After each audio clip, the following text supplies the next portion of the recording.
जय तारकेश्वर महादेव। हेलो दोस्तों, आप कैसे हो? उम्मीद करती हूँ कि आप स्वस्थ होंगे। आज की ब्लॉगिंग की शुरुआत शाम के 4 बजे से हो रही है। और जैसे कि कल के ब्लॉग में मैंने बताया था कि मेरे हस्बैंड जा रखे सतपुली इंटर कॉलेज में बच्चों का प्रोग्राम है, और उस प्रोग्राम की कुछ झलकियाँ मैं आपको दिखाऊंगी। क्या प्रोग्राम हुआ कल, क्योंकि मेरे हस्बैंड कल रात को आए, मैं आपको दिखा नहीं पाई। तो आज मेरा ब्लॉग उसी पे बनने जा रहा है। दिखाऊंगी इससे आगे बच्चों का प्रोग्राम।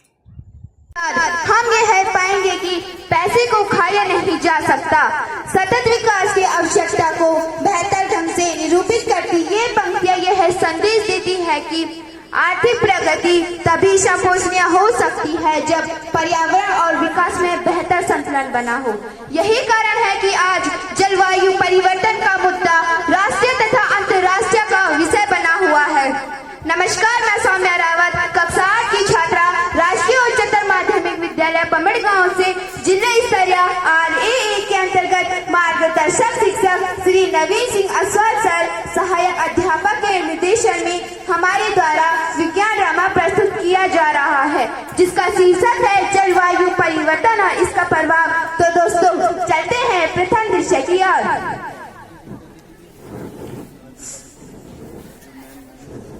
मैं हूँ प्रकृति, जीवन की जननी, धरती की आत्मा। हजारों सालों से मैंने तुम्हें जीवन दिया, लेकिन आज सब कुछ बदल रहा है। क्या तुम सुन सकते हो? ये हवाएं गर्म क्यों हो रही है? ये समुद्र ऊंचे क्यों हो रहे हैं? वर्षा एवं हिम पैटर्न में बदलाव, जानवरों के प्रवास एवं जीवन चक्र में परिवर्तन, ज्यादा सूखा एवं वनाग्नि, पादपों के जीवन चक्र में परिवर्तन, ये सब क्या हो रहा है? बेमौसम बारिश, बादल का फटना, बाढ़ एवं ग्लेशियर टूटना और भूस्खलन जैसी घटनाएं अब आम सी हो गई है। मैंने कभी नहीं सोचा था कि मेरी ही गोद से बसे जीव मुझे ही दर्द देंगे। नदियां सूख रही है, मौसम का संतुलन बिगड़ रहा है। क्या तुम मेरे दर्द को महसूस कर सकते हो? मैं कभी इतनी पीड़ा में नहीं थी। संतुलन क्यों बिगड़ रहा है? कौन है जो मेरी शक्तियों को कमजोर कर रहा है? जलवायु परिवर्तन, और मैं पृथ्वी को बदल रहा हूँ, समुद्र के स्तर को बढ़ा रहा हूँ, चरम मौसम की घटनाएं पैदा कर रहा हूँ, कृषि को भी प्रभावित कर रहा हूँ, जैव विविधता को भी नष्ट कर रहा हूँ। क्या आपको पता है मैं क्यों कर रहा हूँ?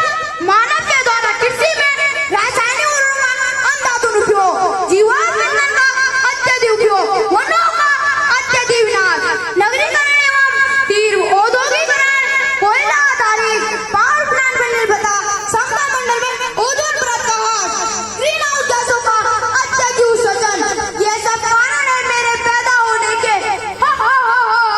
मानव ने मुझे जन्म दिया है, अब मैं तुम्हें बदल दूंगा। रोती भी लगती मैं, सांसें मेरी उखड़ रही, ऑक्सीजन मास्क लगा, शुद्ध वायु को तरस रही। जलवायु परिवर्तन हो रहा, तपिश मुझ में बढ़ रही, शुष्क हो रही नदी तालाब, कितनी चुनौतियां उत्पन्न हो रही। अत्यधिक औद्योगिकरण से अवशोषण मेरे तड़प रहे, तड़पन से उनकी पल पल आंसू मेरे टपक रहे। ग्लेशियर मेरे मुझ में ही पिघल लुप्त हो रहे, कमोवेश सारे मेरे दूषित और दुर्लभ हो रहे। हरी भरी थी मैं, परस्थल में मृग तृष्णा से ललचा रही थी, हष्ट पुष्ट थी मैं, वाद्यों से स्वयं को गिरा पा रही। ग्लोबल वार्मिंग के तांडव से तापमान में मेरी वृद्धि हो रही, बढ़ते तापमान से सहजन प्रजातियां मेरी विलुप्त हो रही। उत्सर्जित गैसों से सौर किरणों के मार्ग अवरोधित हो रहे। इन संकट के घिरे बदरा सर्द करम के उपकरण बदल रहे। वस्तु रूपी ओजोन परत छिद्रों से लहूलुहान हो रहा, पराबैंगनी विकिरणों के स्पंदन में बाधा उत्पन्न हो रही। कल प्रभावित करती संत सौम्या मोह आक्रोश दिखा रही, सूखी बंजर धारा में अस्तित्व बचाने को गुहार लगा रही। कोई है सुनने वाला मेरी गुहार? है कोई इस पृथ्वी लोक में जो कर रहा होगा मेरी चिंता?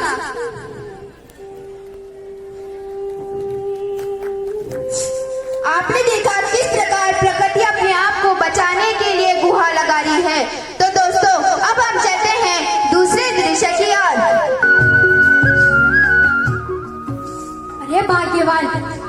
भी क्या समय आ गया, इस मौसम का क्या हाल हो गया। ना तो बारिश ढंग से पड़ रही, ना सर्दी गर्मी का कुछ पता चल रहा। पहले तो हमारे गांव में इतनी हरियाली हुआ करती थी, नदियां बहती थी और तालाब कभी नहीं सूखा करता था। बिल्कुल सही कह रहे हो जी। खेत में पानी की कमी से फसलें खराब हो रही है। पहले तो ऐसा कभी नहीं हुआ, अब तो हमारे घर का तालाब भी सूख रहा है। सही कह रही हो भाग्यवान। मुझे याद है जब मैं छोटा था तब बरसात समय पर बारिश होती थी, खेत लहलाते थे और गांव के बच्चे तालाब में तैरने के लिए जाते थे। लेकिन अब ये धुआं सा अब क्या है, देखो जाओ तो क्या हो गया है। नहीं किसी को फिक्र कल की, ये जीने के अंदाजे बया क्या है। होते थे जो मौसम कभी पहले, सर्दी गर्मी बरसात हो या बसंत बहार, किसी भी मौसम में कुछ भी, ना जाने अब ये सब क्या हो गया। हमने खुद के साथ क्या किया है, ना जाने जीने के अंदाजे बया क्या है। क्यों धोखा दे रहे हैं हम खुद के साथ, आने वाली पीढ़ी को दे रहे हैं। घर आने जाएंगे जंगल पेड़ नदियाँ तो हो जाएगी फिर प्रकृति में चलती। थोड़ा सा तो संयम बरतो अपने करतूतों पे, धरा को हरा भरा करके बचा लो तुम अपने भी सपूतों को। बिल्कुल सही कह रहे हो जी। अब तो मौसम का भी कोई भरोसा ना रहा। कभी ठंड जल्दी आती है तो कभी गर्मी लंबी खिंच जाती है।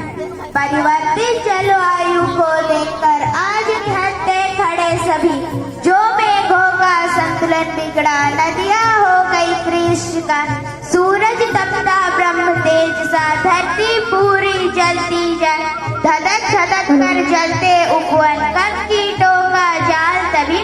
परिवर्तित जलवायु को देखकर आज निहत्थे खड़े सभी। हिम्मत सारे पिघल रहे, दरक रहे हैं धरनीधर, सागर बंधन तोड़ रहा, नीर स्तर भी हुआ अधर। क्या होगा जाने जग जीवन, संकट में है जान अभी। परिवर्तित जलवायु को देख आज निहत्थे खड़े सभी। बेमौसम बरसातें ओले, प्रलयकारी बाढ़ बढ़ी, खेती बंजर सूखी धरती, असंतुलन की धार चढ़ी। पर्यावरण की हानि होती, सुधरे ना हालात अभी। परिवर्तित जलवायु को देखकर आज निहत्थे खड़े सभी। सही कह रही हो भाग्यवान। परिवर्तित जलवायु को देखकर आज हम सब निहत्थे खड़े हैं। ये सब कैसे हुआ? क्या हमने कुछ गलत किया है? हमारे समय में तो ऐसा नहीं था। देखो तुम्हारे कर्मों ने तुम्हें यहाँ ला खड़ा किया है। पानी गायब हो रहा है और फसलें सूख रही है, और ये सब इसलिए क्योंकि तुमने प्रकृति के नियमों को अनदेखा किया है। कौन हो तुम और हमारा गाँव बर्बाद क्यों हो रहा है? मैं जलवायु परिवर्तन हूँ। तुम्हारे कार्यों ने मुझे और शक्तिशाली बना दिया है। पेड़ों का अंधाधुंध काटा जाना, धुआं उगलते, कारखानों की संख्या में बेतहाशा वृद्धि, शहरों का फैलाव, वाहनों की भीड़भाड़, ये सब कारण है मेरे पैदा होने के। नमस्कार, मैं सौम्या रावत, डॉक्टर सौम्या। मैं जलवायु परिवर्तन पर रिसर्च कर रही हूँ। यह भी कह रहा है कि मैं जलवायु परिवर्तन हूँ और इसे हमने ही पैदा किया है। ये जलवायु परिवर्तन क्या भला है बेटी? ग्लोबल वार्मिंग का मतलब है कि धरती का तापमान धीरे धीरे बढ़ रहा है। जब हम बहुत सारा कोयला, पेट्रोल या डीजल जलाते हैं, उससे निकलने वाली गैसें वातावरण में जमा हो जाती है और तापमान को बढ़ा देती है। इससे बारिश का पैटर्न बदल रहा है और समुद्र का जल स्तर भी बढ़ रहा है। तो इसलिए अब बारिश समय पर नहीं होती है, गर्मी भी लंबी खिंच गई है। बिल्कुल दादाजी। क्या जलवायु परिवर्तन को रोकने के कोई तरीके नहीं है? जलवायु परिवर्तन को रोकने के लिए अनेक तरीके हैं, जिसमें से एक तरीका भू अभियांत्रिकी, जिसमें कृत्रिम पेड़, बायोचार, छतों में सफेद पेंट करना, अंतरिक्ष में शीर्षों के स्थापना। इसके अलावा भी कार्बन फुटप्रिंट, ग्रीन बिल्डिंग, नवीकरणीय ऊर्जा स्रोत, जिसमें पवन ऊर्जा, जल ऊर्जा, सौर ऊर्जा मुख्य है। कार्बन पृथक्करण, कार्बन कैप्चर तथा महासागरीय अम्लीयकरण के द्वारा भी हम जलवायु परिवर्तन के प्रभाव को धीमा कर सकते हैं। आजकल तो AI का जमाना है। क्या AI के जरिए भी जलवायु परिवर्तन के प्रभाव को कम कर सकते हैं? बिल्कुल दादी जी, आज मैं बताऊंगी कि कैसे AI आधारित नई तकनीक जल परिवर्तन के प्रभाव को धीमा कर सकती है। यह है स्मार्ट सोलर पैनल। यह पैनल सूरज की ऊर्जा को कुशलता से बिजली में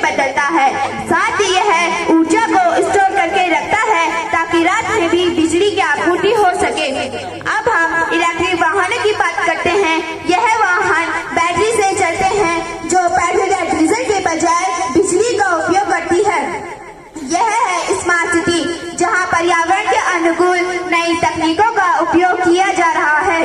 क्या भारत में भी ऐसा संभव है? बिल्कुल दादी जी, यह सब नई सोच और तकनीकी विकास से ही संभव है। अगर हम सब मिलकर काम करें तो भारत भी ऐसी स्मार्ट सिटी बना सकता है। सटीक कृषि और स्मार्ट ग्रिड के जरिए भी हम जलवायु परिवर्तन के प्रभाव को धीमा कर सकते हैं। ये वही तरह है जिसने मानव को हर सुख दिया है, पर वही मानव इसे अपना शत्रु समझ बैठे हैं। डॉक्टर सोफिया इन्हें बताई कि किस प्रकार इनके कार्यों ने मेरे दिल को चोट पहुंचाई है। प्रकृति सही कह रही है। जब हम जंगल काटते हैं और कार्बन उत्सर्जन को बढ़ाते हैं, तब हम प्रकृति को तकलीफ देते हैं। जलवायु परिवर्तन सिर्फ एक समस्या ही नहीं, बल्कि मानवता के लिए चेतावनी है। तुम्हारी चेतावनी मेरे सामने नहीं टिकेगी। तुम मुझे तब तक नहीं रोक सकते जब तक तुम अपने तरीके नहीं बदलोगे। अगर तुमने मेरा दर्द समझा और मेरी रक्षा की तो मैं भी तुम्हारे आने वाली पीढ़ियों को एक सुंदर भविष्य दूंगी। लेकिन याद रखना, समय बहुत कम है। यह धरती तुम्हारा, इसे संजो कर रखना। हम धरती को संजो कर कैसे रख सकते हैं? अधिक से अधिक पेड़ लगाए, अधिक से अधिक जल बचाए और पॉलीथीन का उपयोग ना करें। अपने बंजर खेतों में खाद चार बनाए और रेन हार्वेस्टिंग टैंक का निर्माण करें। ग्लोबल वार्मिंग से एक और गंभीर समस्या उत्पन्न हो रही है, जल संकट। अगर जल संकट की ऐसी ही हालत रही तो वो दिन दूर नहीं जब हर मनुष्य पानी के लिए तड़पेगा। पूरी दुनिया में मौजूद पीने लायक सिर्फ भारत में 4% ही मौजूद है। डे जीरो की कगार पर है ये 21 शहर, शिमला, मेरठ, दिल्ली, फरीदाबाद, कानपुर, चेन्नई। वाटर एरिया, अब ऐसी नौबत आने से पहले चेंज जाइए, पानी बचाइए, नदी बचाइए।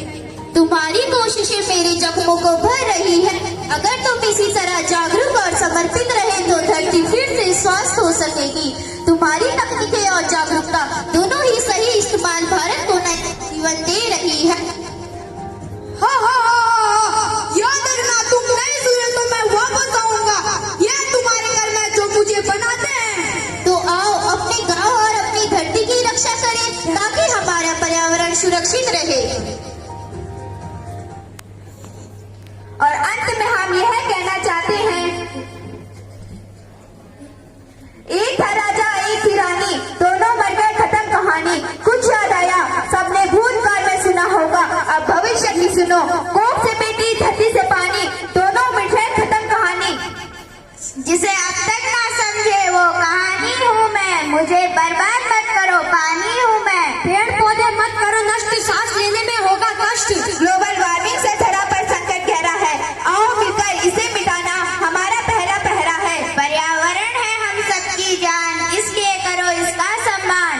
बदले तस्वीर जहाँ की सुंदर सा एक दृश्य बनाए, संदेश ही हम सब तक फैलाए। आओ पर्यावरण बचाए। फैल रहा है खूब प्रदूषण, काट रहा है मानव जंगलों, हवा हो रही जहरीली, कमजोर पड़ रहा है सबका तन। समय आ गया मिलकर हम सब कोई कदम उठाए, संदेश हम सब तक फैलाए।